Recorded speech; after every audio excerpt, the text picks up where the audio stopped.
كما يتغنوا خبركم تخطاتلتي إريتريان ميديا نيتورك زينا وشتن وزان النغر بالكم بيتروس منقس من سليمان اسمان عبدينا أرست زينا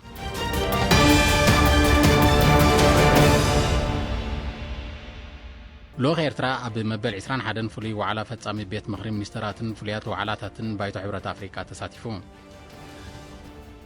نبرت نوزوبات سنة عبد بروجكت حرشا قرصت وفراتات عاتيدي كايدو اللوم ما قلت عنا عدو عدد حزبي بغربا مسرتاوي أقولقلوت نخركب عوي أستواصو تقبر الله أب بريطانيا كتابت سر كورونا فيروس بوقعيك وهاب جميرو منغس جابان بكورونا فيروس نستاسي كتابها غورو نمبربار 945 بليون دولار كسلع مخانو حبيرو أب أفغانستان أب زحلفة 3 عامتات بدبداب نايز تقاتلو سلاميان سوات كتري ب 330 ميتاويت وسيقون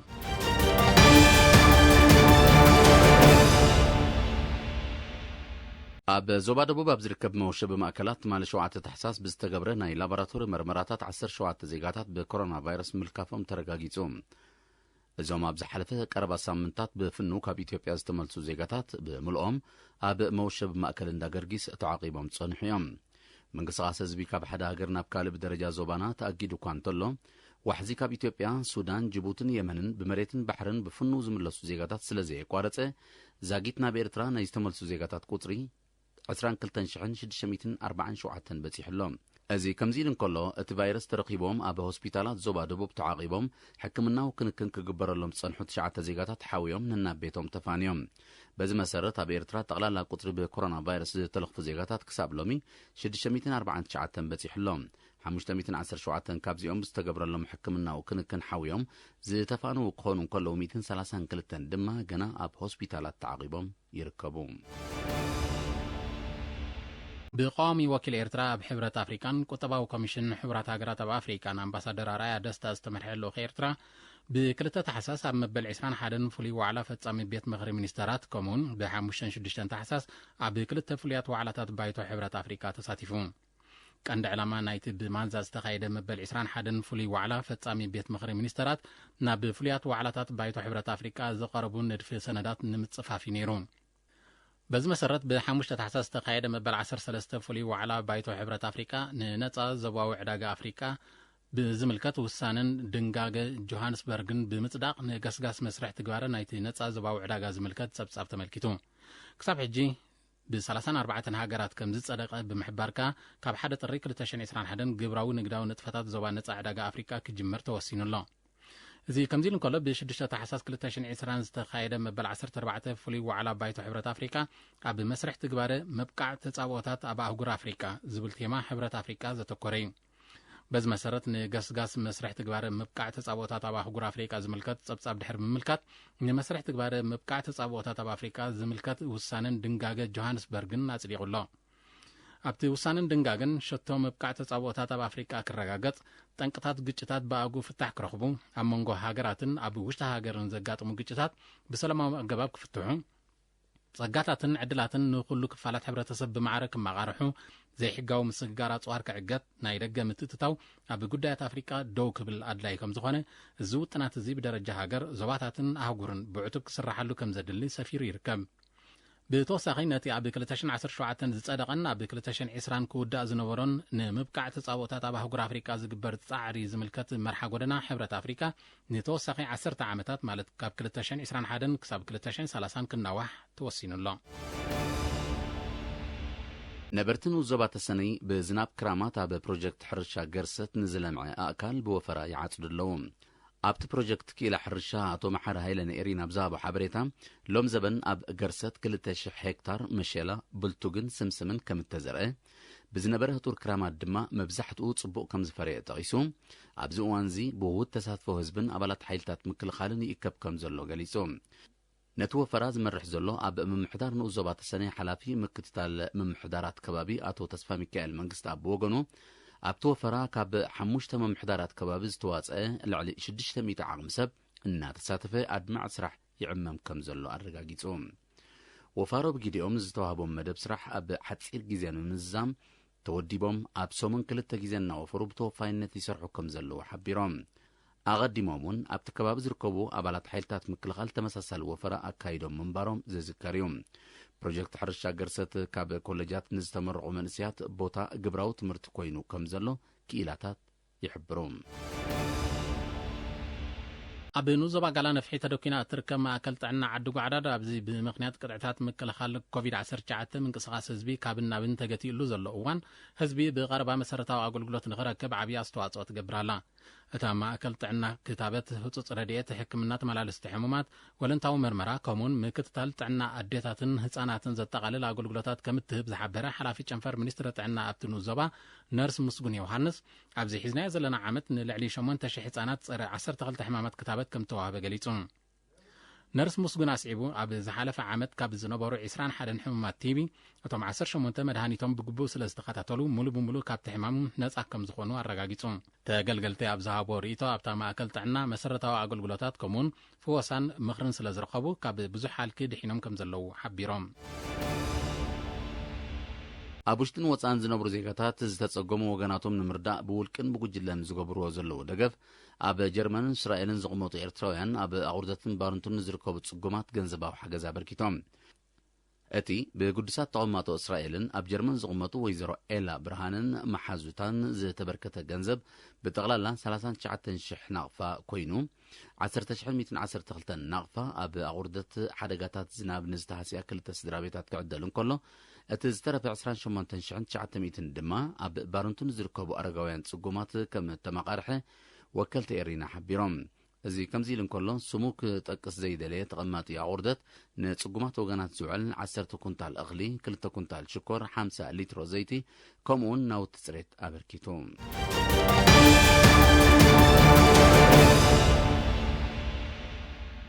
ኣብ ዜና ወፃኢ ኣብ ብሪጣንያ ክታበት ፀረ ኮሮና ቫይረስ ሎሚ 8 ታሕሳስ ብወግዒ ክወሃብ ጀሚሩ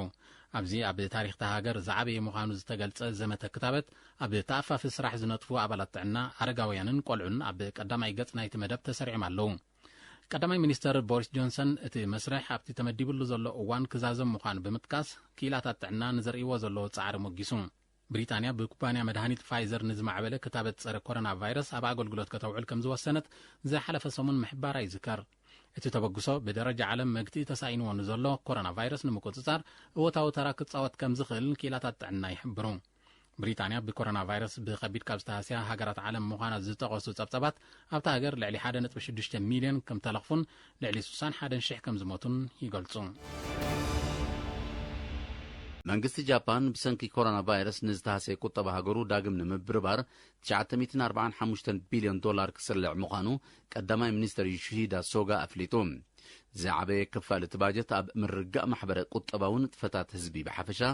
ምፍጣር ዕድላት ሽቕለት ድማ ብፍላይ ክውዕል ምዃኑ ቀዳማይ ሚኒስተር ሶጋ ብተወሳኺ ሓቢሩ ገለ ካብቲ ባጀት ኣብ ምትእትታው ዝተረቐቐ ቴክኖሎጂን ምግታእ ክሊማዊ ምምዝባልን ክውዕል ምዃኑ ተገሊጹሎ ብዓለም ደረጃ ሳልሳይ ዝዓበየ ቁጠባት እውን ጃፓን ብሰንኪ ለበዳ ኮሮና ቫይረስ ከቢድ ቁጠባዊ ሃስያ ከም ዘጋጠማ ይፍለጥ ኣብ መወዳእታ 2019 ዝተኸስተን ገና ዘይተገጠን ለበዳ ኮሮና ቫይረስ ኣብ ቁጠባ ዓለም ኣብ ውሽጢ ዝሓለፈ 7 ዓመታት ተራእዩ ዘይፈልጥ መንቁልቋል ከም ዘስዓበ ክኢላታት ይጠቕሱ ኣብ ኣፍጋኒስታን ቁጽሪ ናይቶም ካብ ዝሓለፈ 3 ዓመታት ብደብዳብ ነፈርቲ ዝተቐትሉ ሰላማውያን ሰባት ብ330 ሚእታዊት ከም ዝዓበየ ጸብጻባት ሓቢሮም እታ ሃዝ ኣብ 2001 ኣብ ኣፍጋኒስታን ድሕሪ ዝተገብረ ግዳማዊ ወተሃደራዊ ምትእትታው ኣብ ውሽጢ 3 ዓመታት ካብ ዝወረደ ሰብኣዊ ክሳራ ዝዓበየ ኮይኑ ተመዝጊቡ ከም ዘሎ ኣብቲ ጸብጻብ ተጠቒሱ ብመሰረት ጸብጻባት ኣብ 2019 ብዝተኻየደ ደብዳብ ጥራይ ኣስታት 700 በርጌስ ኣፍጋናውያን ከም ተቐትሉ ተፈሊጡ ብዘይካዚ ኣብ መጀመርታ 6 ዋርሕ ናይ ዝዓመት እዚ ብዝተኻየደ ደብዳብ 86 ሰላማውያን ሰባት ተቐቲሎም ኣብ ወርሒ ለካቲት 2020 ኣብ መንጎ ኣሜሪካን ዕጡቕ ጉጅለ ጣሊባንን ድሕሪ ዝተበጽሐ ስምምዕ ሰላም ኣብ ኣፍጋኒስታን ዝካየድ ደብዳብ ክጎድል ግምታት ከም ዝነበረ ይዝጥቀስ እንተኾነ ግና መጥቃዕትታት ብሓፈሻ ደብዳብ ነፈርቲ ድማ ብፍላይ መሊሱ ከም ዝወሰኸ ንኩነታት ሃገር ብቐረባ ዝከታተሉ ወገናት ይሕብሩ ኣብ ኣፍጋኒስታን ካብ 2005 ክሳብ 2019 ብዝተፈጸመ መጥቃዕትታት ልዕሊ 26,000 ቆልዑ ከም ተቐትሉን ከም ዝቆሰሉን ጸብጻባት ሕቡራት ሃገራት ምግላጾም ይዝከር መንግስታት ደቡብ ኮርያን ጃፓንን ለብዒ ኮሮና ቫይረስ ንምቁፅጻር ኣብ ዝካየድ ዘሎ ጻዕሪ ሰራዊት ክዋፈር ትእዛዝ ኣመሓላሊፎም ተበጊሱ ኣብ ዘሎ ሰፊሕ ናይ ምምርማርን ምክትታልን ንጥፈታት ኣባላት ሰራዊት ኣብ ጎድኒ ክኢላታት ጥዕና ብምዃን ክትተሓባበሩ ፕረዚደንት ደቡብ ኮርያ ሙን ጃይኢን ብ6 ታሕሳስ ከም ዝኣዘዘ ይግለጽ። መንግስቲ ደቡብ ኮርያ ብተወሳኺ ንቁጣጣት ወለንታዊ መርመራ ክበዝሕን ኣገልግሎት ዝህቡ ሰዓታት ክነውሕን ከም ዝወሰነ ዝጠቐሱ ጸብጻባት ናይቲ ሃገር እዚ ስጉምቲ እዚ ኣብ ምቁጻር ናይቲ ለብዒ ግደ ክህልዎ ትፅቢት ከም ዝግበር ይሕብሩ። ኣብ ደቡብ ኮርያ ቁፅሪ ብኮሮና ቫይረስ ዝተለኽፉ ልዕሊ 38,000 ክኸውን እንከሎ ልዕሊ 550 ድማ ሞይቶም። ብተመሳሳሊ ቀዳሚ ሚኒስትር ጃፓን ዮሺሂዳ ሱጋ ኣብተን ለብዒ ኮሮና ቫይረስ ልዕሊ ዓቕሚ ትካላት ጥዕና ኮይነን ዘለዋ ዞባታት